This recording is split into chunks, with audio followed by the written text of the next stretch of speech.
Alguien en el círculo más íntimo del Valle Salvaje lleva semanas vendiendo secretos, cobrando dinero por cada traición, y al final de este episodio, esa voz se va a confesar. Pero antes de llegar ahí, tenemos que hablar de una mujer que consolaba a los niños que ella misma había dejado huérfanos. Tenemos que hablar de veneno, de matrimonios que son mentiras, de bebés amenazadas en medio de un salón, y de un hombre que finge haber renunciado al poder cuando en realidad puede estar tendiendo la trampa más letal de toda la temporada. Quédate hasta el final, porque lo que Isabel tiene que hacer antes de abandonar el valle, va a cambiarlo todo. Bienvenidos de nuevo a Detrás de la Libertad TV. Si estás aquí es porque el episodio 376 de Valle Salvaje te ha dejado con la boca abierta y necesitas que alguien lo analice contigo, escena por escena, palabra por palabra, mirada por mirada. Eso es exactamente lo que vamos a hacer hoy. Porque este capítulo no ha sido una simple entrega más de la serie. Ha sido una detonación. Los guionistas han decidido explotar simultáneamente 3 bombas de relojería que llevaban semanas acumulando presión. Y el resultado es uno de los episodios más densos, más oscuros y más brillantes de toda la temporada. Así que prepárate. Esto va a ser intenso. El episodio abre con una escena aparentemente tranquila, pero cargada de una angustia silenciosa que lo impregna todo. Rafael está al borde del colapso. No duerme. No descansa. Se ha convertido en el guardián obsesivo de la pequeña María, como si el simple hecho de apartar los ojos de ella pudiera hacer que el valle la devore. Y Luisa, con esa sensibilidad que la define, intenta hacerle entender algo fundamental. La bebé necesita que su padre esté bien. No un padre roto. No un hombre consumido por el miedo. Un padre presente, equilibrado, vivo. Y aquí el guión nos está diciendo mucho más de lo que parece. Rafael no es simplemente un padre primerizo con los nervios a flor de piel. Es un hombre que ha crecido rodeado de muerte. Ha visto cómo el valle destruye a quienes ama. Ha perdido a personas cercanas de formas violentas, inesperadas, crueles. Su aferramiento desesperado a María no es sobreprotección. Es terror puro. El terror de alguien que sabe perfectamente de lo que son capaces las personas que lo rodean. La actuación en esta escena es de una sutileza extraordinaria. Vemos en los ojos de Rafael el agotamiento físico, pero también ese temblor interior de quien carga con una responsabilidad que siente demasiado grande para sus hombros. Luisa se ofrece a cuidar de la niña para que él descanse. Es un acto de amor y de anclaje emocional. Un recordatorio de que no está solo. Esta escena funciona narrativamente como el ojo de un huracán. Un instante de calma artificial antes de que todo a su alrededor empiece a arder. Y la primera llama la enciende Victoria. Porque en el corazón de este episodio 376 hay una revelación que sacude los cimientos de la casa grande hasta sus raíces. Don Eduardo, en realidad es Dámaso Pinoza. Y Matilde lo sabe. Matilde lleva este secreto encima como una granada con el seguro quitado. Reconoce que pensó que lo más conveniente era no decir nada, pero que Dámaso Pinoza debe saber que están al tanto. Y entonces llega el enfrentamiento con Victoria. Victoria es, desde hace temporadas, el personaje más fascinante y más peligroso de Valle Salvaje. No porque sea la más poderosa, sino porque es la más fría, la más calculadora. Una mujer que negocia vidas humanas con la misma serenidad con la que otros negocian el precio del trigo. Y en esta escena la vemos operar con una maestría digna de análisis académico. Victoria le pone el precio a su permiso. Si Matilde quiere casarse con Atanasio en la capilla de la Casa Grande, el coste es el silencio absoluto sobre el secreto de Dámaso. Es un chantaje envuelto en seda. Una amenaza pronunciada con voz suave y sonrisa de porcelana. Pero Matilde, ya no es la Matilde de antes. Matilde le responde directamente. Le dice que si hace falta, ella misma destruirá la vida de Victoria revelando que su matrimonio con don José Luis no es más que una pantomima. Que Dámaso Pinoza es su legítimo esposo. Y que después de años siendo martirizada por ella, le sobran razones para no apiadarse. Detente un momento aquí. Piensa en la magnitud de lo que Matilde acaba de pronunciar. En la época en que se ambienta Valle Salvaje, revelar una bigamia en la aristocracia no es simplemente un escándalo social. Es la ruina absoluta. La pérdida de títulos. La pérdida de propiedades. El deshonor irrecuperable. Posiblemente el destierro. O algo peor. Victoria ha construido su imperio entero sobre una mentira. Y Matilde tiene la llave para demolerlo todo. La dirección de fotografía en esta escena es magistral. Las sombras caen duras y angulosas sobre el rostro de Victoria, acentuando su dualidad, su oscuridad. Matilde, en cambio, está iluminada de frente, con una luz limpia, frontal. Es un lenguaje visual que habla sin palabras. Matilde ha salido de las sombras. Matilde ya no tiene miedo. Y Victoria, por primera vez en mucho tiempo, está acorralada. Pero no se engañen. Victoria no va a quedarse quieta. Victoria siempre ataca primero. Y Atanasio podría ser el peón que sacrifique en este nuevo movimiento.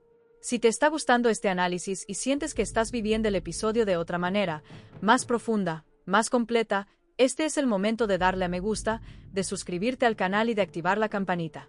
Porque lo que viene ahora es la escena más perturbadora, más hermosa y más desgarradora del episodio.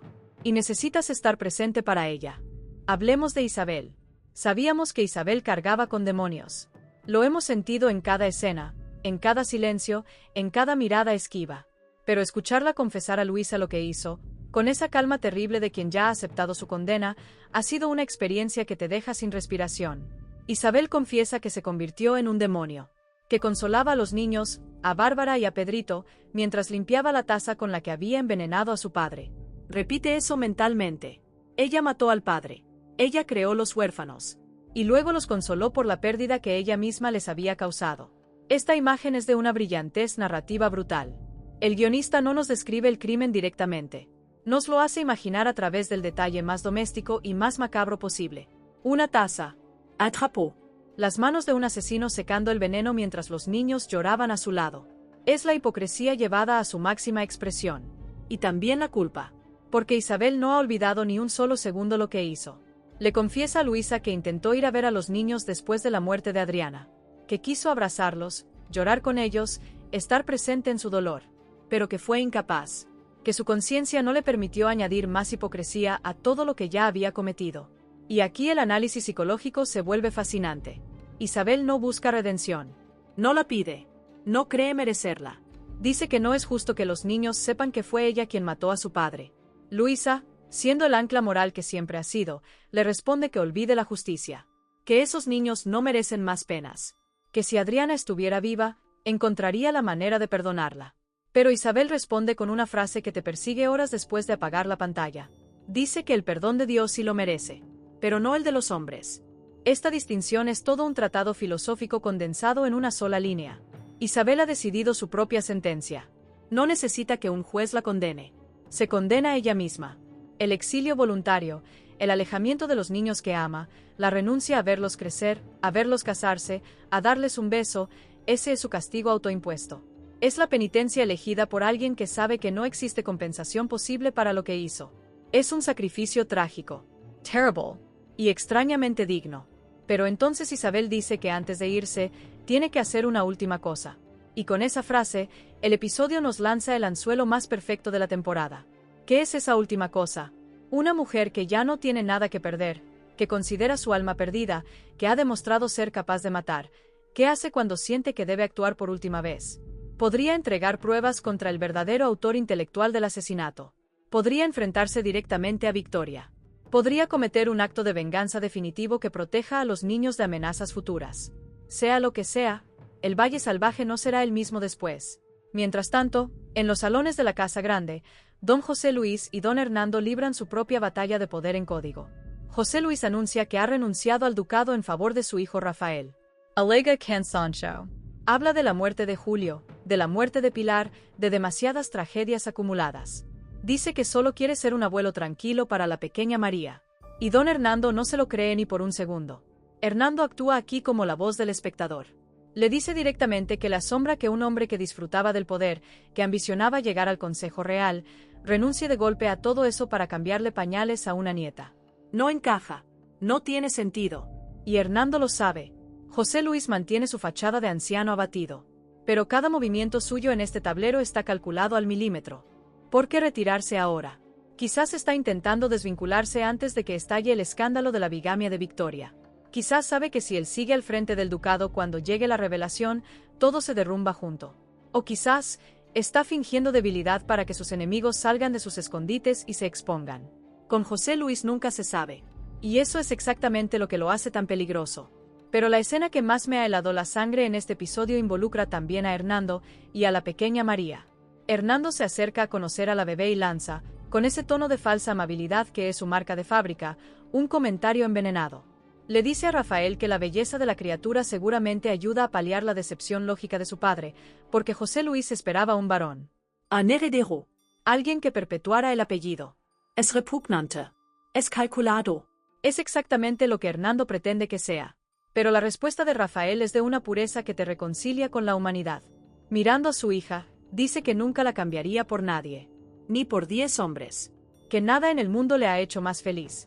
Rafael rompe aquí con la toxicidad patriarcal de su propio linaje. En una sola frase. Y se convierte, en ese momento, en el único hombre verdaderamente libre de la casa grande. Pero Hernando no ha terminado. Casi de pasada, casi como si fuera una broma, menciona que si Leonardo y su esposa no pueden tener descendencia en las Provincias Unidas, siempre podrían robar a esta niña. Una frase que hela la sangre. En Valle Salvaje no existe el diálogo casual. Cada palabra es una semilla. Y esta semilla en particular, tiene todo el aspecto de anticipar la próxima gran tragedia. Rafael siente ese miedo desde el primer minuto del episodio. Y ahora sabemos que no es irracional. Hernando ha plantado la idea. Y Hernando siempre riega lo que planta. En medio de tanta oscuridad, el guión nos regala un oasis. Francisco y Peppa en las cocinas. Francisco ha rechazado una oferta de trabajo más lucrativa. Ha elegido quedarse en el valle.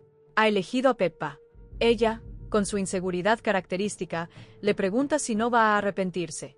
Si no va a culparla algún día de haberle robado una oportunidad.